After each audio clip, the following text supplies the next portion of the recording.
गिबियावनो दुलाराय बर' हारिमु आफादनि जानायजों दिनै प्रेस मिटआव नुजाफैनो हानाय तामुलपुर डिस्ट्रिक्ट प्रेस क्लाबनि आन्डाराव थानाय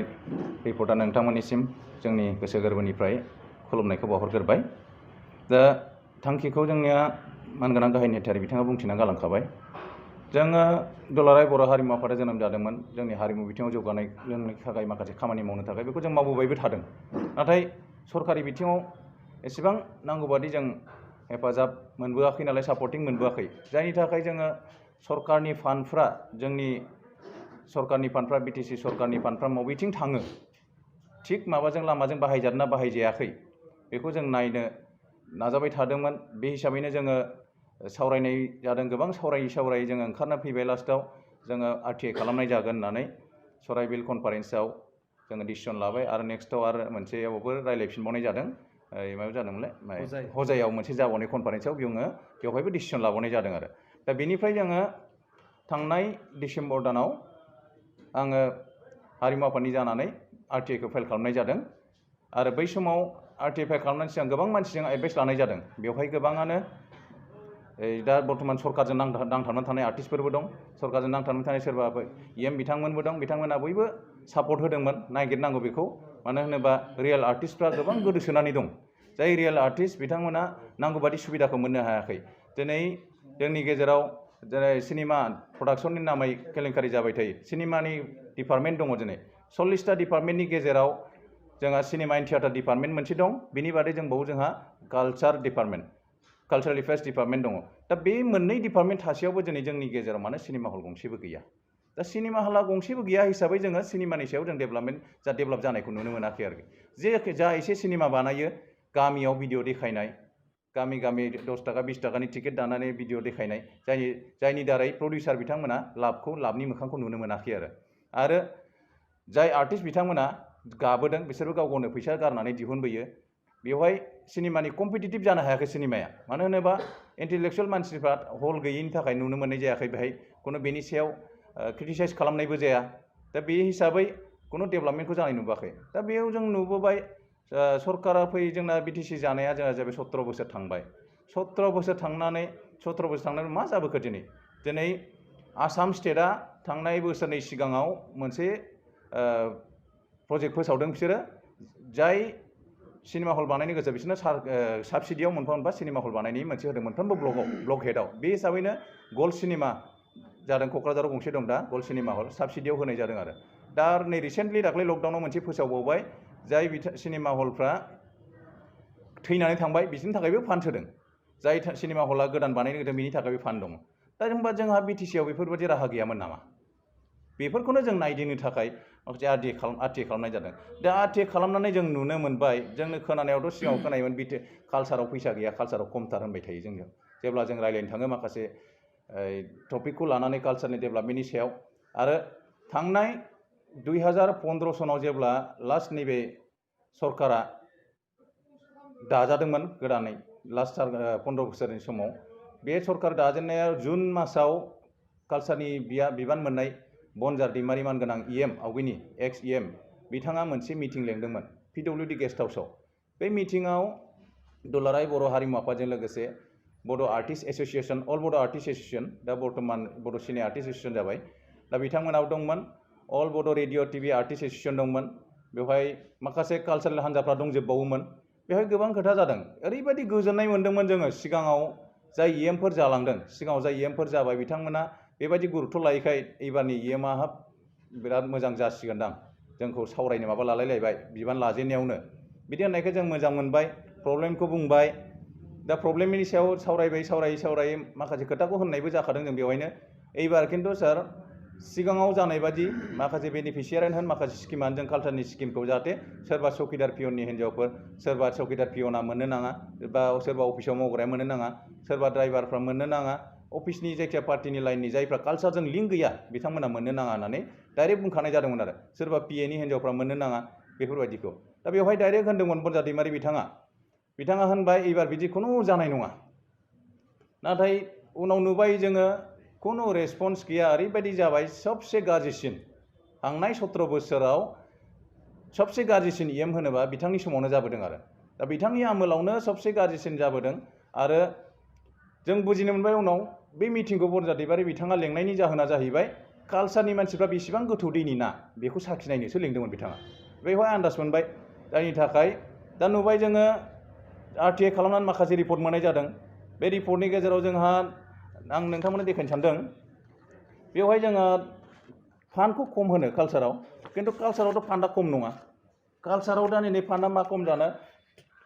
2015-16 आव दङ 15-16 आव मोनदों 3 crore 25 लाख 3 crore 25 लाख जाहैबाय 15-16 आव बेनिफ्राय 16-17 आव दङ 2 crore 64 लाख कालचार डिपार्टमेन्टआव बियो बेनिफ्राय 17-18 आव 4 crore 15 लाख बेनिफ्राय 18-19 आव 4 crore 15 लाख आरो 19-20 आव 4 crore 50 लाख दा बेथ' खम नङा बे फैसाया गोबां जायो दा बेजों गोबां खामानि मावनो हायोमोन आरो बोसोरसेयाव जुदि गंसे सिनेमा हल बानायनायबाबो गोबां डेभेलपमेन्ट जागौमोन आरो दा बेनि लोगोसे आरो सिनेमानिया जुदा सिनेमानि फान्डा जुदा जायो दा सिनेमा डिपार्टमेन्टआव एसे खममोनलाय 15-16 आव 20 लाख बेनिफ्राय 16-17 आव 5 लाख बेनिफ्राय 17-18 आव 3 लाख 18-19 आव 25 लाख आरो 19-20 आव 30 लाख किन्तु 19-20 आव 30 लाखनि बादैबो अभार 8 लाख मोनसे BTC बाहेरानि मोनसे फिल्म प्रडाक्शननो ग्रान्ट हरदों आरो दा बेवहाय जोङो बेखिनि थाखा थासेयाव दिनै जोङो मानो जों दिनै जौगानायखौ नुनो मोनाखै कालचार फिल्डआव दा बेखौ नायनो थांबाय सिङाव जेब्ला सिङाव हाबबाय जोङो नुबाय गासिबो भेजाल सिङाव जायफ्रा सिनेमानि सेंसन लादों बेवहाय जों नैबेखौ आं मोनसे सर्टिं खालामदों माखासे सिनेमा डिपार्टमेन्ट आरो कालचार डिपार्टमेन्टनिफ्राय रुजुनानै सिगाङाव जे होनदोंमोन PA फोरनि माबामोना नैबे 2015-16 आव नैबे थांनाय 5 बोसोरनि EMनि जाय PA सानु बसुमतारी होनो बनजार दैमारि बिथांनि PA मोन बिथाङा गावनि बिसिनि नामै पद्मावती नार्जारी बिसिया बेनिया पद्मावती नार्जारी जाब्रांपारा नावकाटा बाक्सा बे जाहैबाय फिसायनि एड्रेस बे सिगाङाव बाक्सानिमोनथ' बेहाय 1,80,000 बेनिफिसियारि लादों कुनु आर्टिस्ट नङा बे कालचारजों सोमोन्दो गैया बे कालचारजों कुनु सोमोन्दो गैया जे समाव जे बोसोराव आर्टिस्टफ्रा 20,000 30,000 बेनिफिसियारि मोनदों बे समाव 1,80,000 बेयो सार्टिफिकेटखौ फेक बेखौबो आं देखायगोन बेनिफ्राय बे सेम बोसोरावनो सिनेमा डिपार्टमेन्टनिफ्राय लालायबाय पद्मा बसुमतारी भिलेज माइनपुरी बर्तमान बेवहाय थायो बिथां PA सानु बसुमतारी बिथाङा माइनपुरियाव थायो बर्तमान बेनि एड्रेसाव लालायबाय सेम इयारावनो सिनेमा डिपार्टमेन्टआव लादों 3 लाख सिनेमा बानायनायनि मुङै पद्मा बसुमतारी टाइटेला हौवानिखौ लाहैलायबाय बेनिफ्राय फैबाय 17-18 आव पद्मावती नार्जारी आरो लालायबाय बालापारा मुसुरपुर हिन्जावनि गावनि एड्रेसाव लाबाय बिहाय सिगांनि एड्रेसाव बेवहाय 30,000 बेनिफ्राय फैबाय PNB film production Padmavati Narzary आरो माइनपुरनि एड्रेसाव लाबावबाय 4 लाख थाखा 18-19 इयाराव 18-19 आव आरो दा बेबायदिनो जेसेबां दङ नैबेफोर गासिबो EM आरो बे PA माखासे गावनि मानसि EMनि मानसिफोरजों ज' जानानै बख'नाय बेहाय बे माखासेखौ लिस्ट खालामनाय जादों आरो जेरावबो बेजाल थारमाने मोनसेबो रियेल बुस्थुखौ जों नुनो मोननाय जायाखै आरो बेवहाय जोङो दङ दै सिनेमानि नामै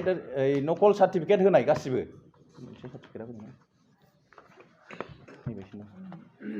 माना जिस बिल होनाय समाव जाय केसेटफोरखौ होदों बिल होनाय समाव जाय केसेटखौ होदों बे जाहैबाय फेक जोब गासिबो बेखौ होदों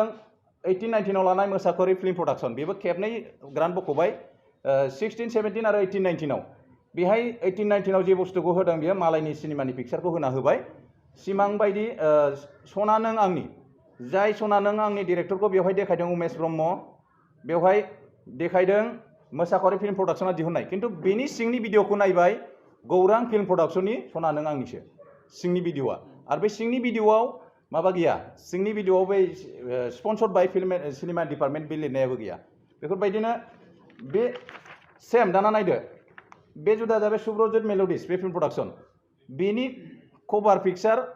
जेखौ बिलाव होदों बेनि कभार पिक्चार सेम जुदानि मोननै प्रडाक्शनाव होबाय बेखौ सेम नै नंगौना नङा बेयो जाहैबाय रबि नार्जारी गहपुरनि बेनि फिल्मनि आलदा पिक्चार बियो दस्रा फिल्मनि बियो बेखौ होलायबाय बेनिफ्राय सिमां बायदि बे सिनेमायाबो गुबुननि गावनि अरिजिनेल सिनेमा नङा आरो बेबायदिनो गोबां PNB फिल्म प्रडाक्शन बे जाहैबाय बिथां सानु नार्जारीनि हिन्जावनि प्रडाक्शन फेक रेजिस्ट्रेशन सार्टिफिकेट फेक गासिबो फेक आरो बेबो गासिबो फेक जोब आरो दा बे बुस्थुखौ जोंनि फान्दायसुला बानाय खुलिदों बेहा डिरेक्टर अबिनाश बसुमतारी होनदों बिथाङा जाय बिथांनि बे सिनेमा फान्दायसुलाया अरिजिनेल सिनेमाया जाहैबाय दुलाराय बर' हारिमु आफादनि परबतझारा डिस्ट्रिक्ट कमिटिनि जाय नेहाथारि बिथांनि सिनेमामोन बियो बिथांनि सिनेमानि नामखौ लाबाय नामाबो दङ खिन्थु पिक्सारा जुदालाय सिंनि पिक्सारा बे सिनेमाया बेनि आरो दा बेफोर ओरैबायदि केलेंकारि जाबोबाय सिङाव माने फेक जोब आरो लोगोसे आरो मा फैबावखो स्टेसना दाना नायदो पिएनि आखाइनि जानायफ्रा मोनसे रेजिस्ट्रेशन सार्टिफिकेटखौ फेक खालायनानै 7टा प्रडाक्शना फैसा बख'दों बे अरिजिनेल रेजिस्ट्रेशन सार्टिफिकेटआ जाहैबाय एनबिडि फिल्म प्रडाक्शन ससाइटि गरेस्वरनि बिनि सार्टिफिकेटखौ स्केन खालामनो थांनानै एनबिडि फिल्म प्रडाक्शना साबमिट खालामनाय समाव जि राउन्ड सिल बुदों बे राउन्ड सिला जेरावबो थालांजोब्बाय नै जेरावबो थालांजोबनानै दं सेम एनबिडि फिल्म प्रडाक्शन सार्टिफिकेटआ टटेल 7टाया बेनि थ्रुयै फैसाया बख'बाय आरो टटेलि बेजोंनो डुप्लिकेट खालाय बिदि बख'बाय थादों दा बेवहाय बे थांबाय सिनेमानि दा बेनिफिशियारि कालचारेल बेनिफिशियारियावबो बेबायदिनो गोबां फेक कालचारनि दा कालचारनि ओरैबायदि सार्टिफिकेट होजोबबाय बेनिफिशियारि लाग्राफोर फेक आर्टिस्ट जोब आरो भातखान्डे सार्टिफिकेट कपि खालायजोबनानै सोरबा होनायफोरखौ नाम लिस्लाय होजोबनाय सेस नाम लिस्लाय होजोबदों गासिबो थारमाने डुप्लिकेट खालामजोबनाय आरो गासिबो दाना ओरैबायदि इन्टारेस्टिं घटना डुप्लिकेट खालामनानै मा खालामफ्रांखो नैबे जाय बिथाङा फैसा बख'नानै जादों बिथांनि सार्टिफिकेट इस्युआ माला मिथिबाय 1900आवनो 1900 1900 सनाव जुदि सार्टिफिकेट इस्युबा बिथांनि जन्मआ माला जानाय बे भातखान्डे बिसाराव जुदि खालायदोंबा 1899आव एग्जाम होदों बियो असम्भब बिथ' जानो हाया बेखौ जों नायबिजिरगासिनो दंबावो माबायाव आरो नैबे जेथुकि बसुमतारी होनना बुङो बे जाहैबाय सेक्रेटारियेटनि सासे कर्मचारि बेबो सार्टिफिकेट नकल आरो गोबां दं अफिसाव मावग्रा कर्मचारिफोरनानो पियननि दङ अफिसाव मावग्रा कर्मचारिफोरनि बेफोरजोंनो सेंसन बख'दों आरो जादों खुनु हिसाब गैया दा बेवहाय जोंहा जुदि बुंनो थाङोबा दाय जायो थेवबाबो एबार रिक्स लानानै जों हारिमु आफादा बेखौ नायनांगोन नङाबा जोंनि थाखाय बेकार थांगोन दा जोङो एथबां करर थाखा दङबा मानो सिनेमा हल गंसेबो बानायनो हायाखै दा बेफोरखौथ' बानायनांगौमोन दायथ' दंमोन दिनै बेफोरखौ जुदि जों नायनानै जुदि बुङाबा रावबोथ' खेल लानाय नङा दिनै एथबां भेजाल जालांदों दिनै जों 5 बोसोरनिखौल' नायदों बेनि सिगाङावबा मा जालांखो दा टटेल 18 करोड़ 69 लाख कालचाराव ओंखारबोबाय दा कालचाराव 18 करोड़नि बारा फैसाया हाबदों अब्ला बे फैसाया माखासेया कनस्ट्राक्शन साइडआव बबेथिं माहाय बाहायजादों बेखौ जों एबार इयुनाव नेक्स्टआव नागिरनाय जासिगोन आरो दा जों बे बेनिफिशियारिखिनिखौनो नायदों आरो सिनेमा डिपार्टमेन्टनिखौ नायनाय जादोंमोन माखासेखौ जों नायलांनाय जागोन आरो उनाव दा बेखौनो जों नोंथांमोननो मिथिनो लुगैदों नोंथांमोननि गेजेरजों दा जोङो बड'लेण्ड टेरिटरियेल काउन्सिल जाखानाय उनावबो 17 बोसोरनि उनावबो जों दिनैसिम मानो थाखाय कालचार फिल्डआ मानो जौगानो हायाखै दिनै कालचार स्कलारशिप होनो हायो दिनै कालचारेल इडुकेसननि सायाव हायार स्टाडिनि थाखाय मोनसे फान्ड होनो हायो बिथांमोना बेखौबो खालायबोआखै दा बेखौ जोङो मारै नायनानै थानो जोंलाय थाखा गैयाबाथ' जुदामोन थाखायाथ' दङ मोननै डिपार्टमेन्ट गाहामनि दा बेवहाय मा कनस्ट्राक्शन खालायदों ओरैबायदि कनस्ट्राक्शनबो नुबोबाय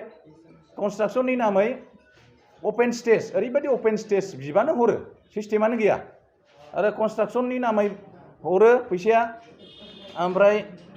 मोनसे रिप्लाया दा बिथांमोनाव कुइसना सोंनाय जादोंमोन जोङो मा गाइडलाइन दङ बेनिफ्राय कालचार डिपार्टमेन्टनिफ्राय ग्रान्ट मोनोबा मा गाइडलाइन दं बेखौ बिनाय जादोंमोन जोङो बेखौ बिनाय समाव बिथांमोनाव फ्राय रिप्लाया फैबाय खुनु गाइडलाइनानो गैया आरो सार्कुलारबो होफेरखाया आरो सासे पिएआनो डाइरेक्ट इएमआनो पिएआ लिरना हरबाय लिस्ट बानायबाय इएमआ एप्रुभ खालामनानै हरबाय दा बेबायदिनो एप्रुभ खालामना हरैनो बेबायदिनो फाइनाल जाबोदों थिग बेबायदिनो नैबे जास्ट लाइक नैबे बनजा दैमारि बिथाङा फिक्स खालामखाना हरबाय नैबेनि 1920नि फान्डनि लिस्टआ फिक्स खालामखानानै गावनो लिस्ट बानायना हरखायो बेहाय फेक फिल्म प्रडाक्शना बांसिन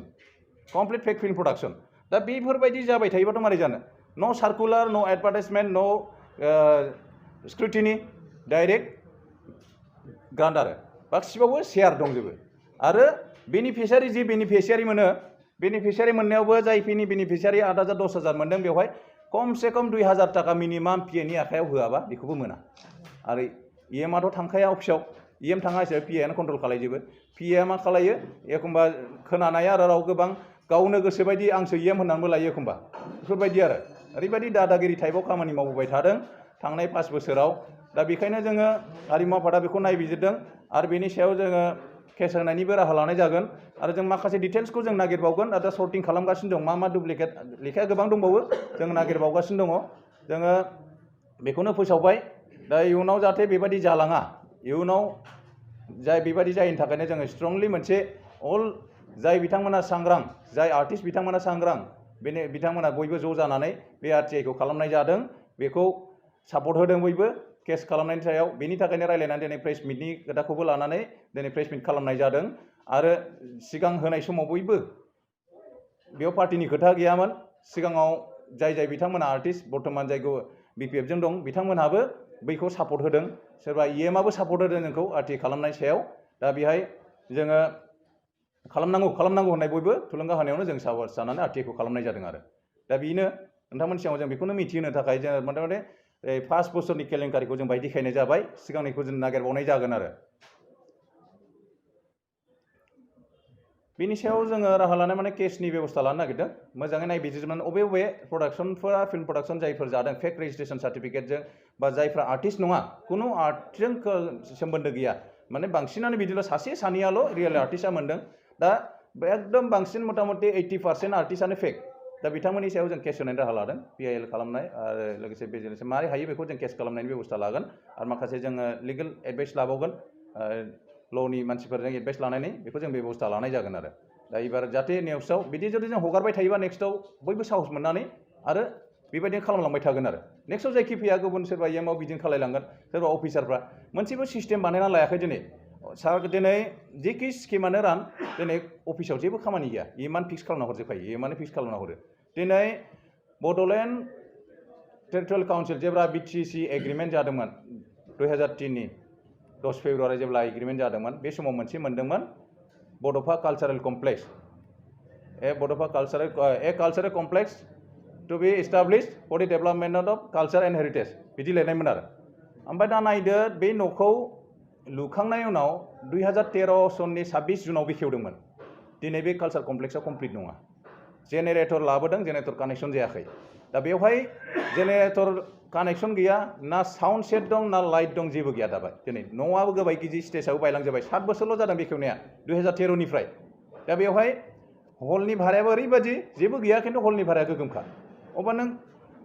बै एग्रिमेन्टआव जे लिरदोंमोन डेभेलपमेन्ट माबा कालचार एन्ड हेरिटेज होनदों बे मारै जागोन न'आ लुनानै दोनबाथ' बिदि जाया बेहाय दिनै आर्ट गेलारियाबो बानाय जायाखै कमप्लिट दिनै टेन्ट हाउसनि मोनसे गुदाम जानानै दं जेनेरेटर गंनै थाबाय थाखाय रेडि टेन्ट हाउसनि जेनेरेटर गंनै पार्मानेन्ट थायो बेयाव आरो बाथाय माखासे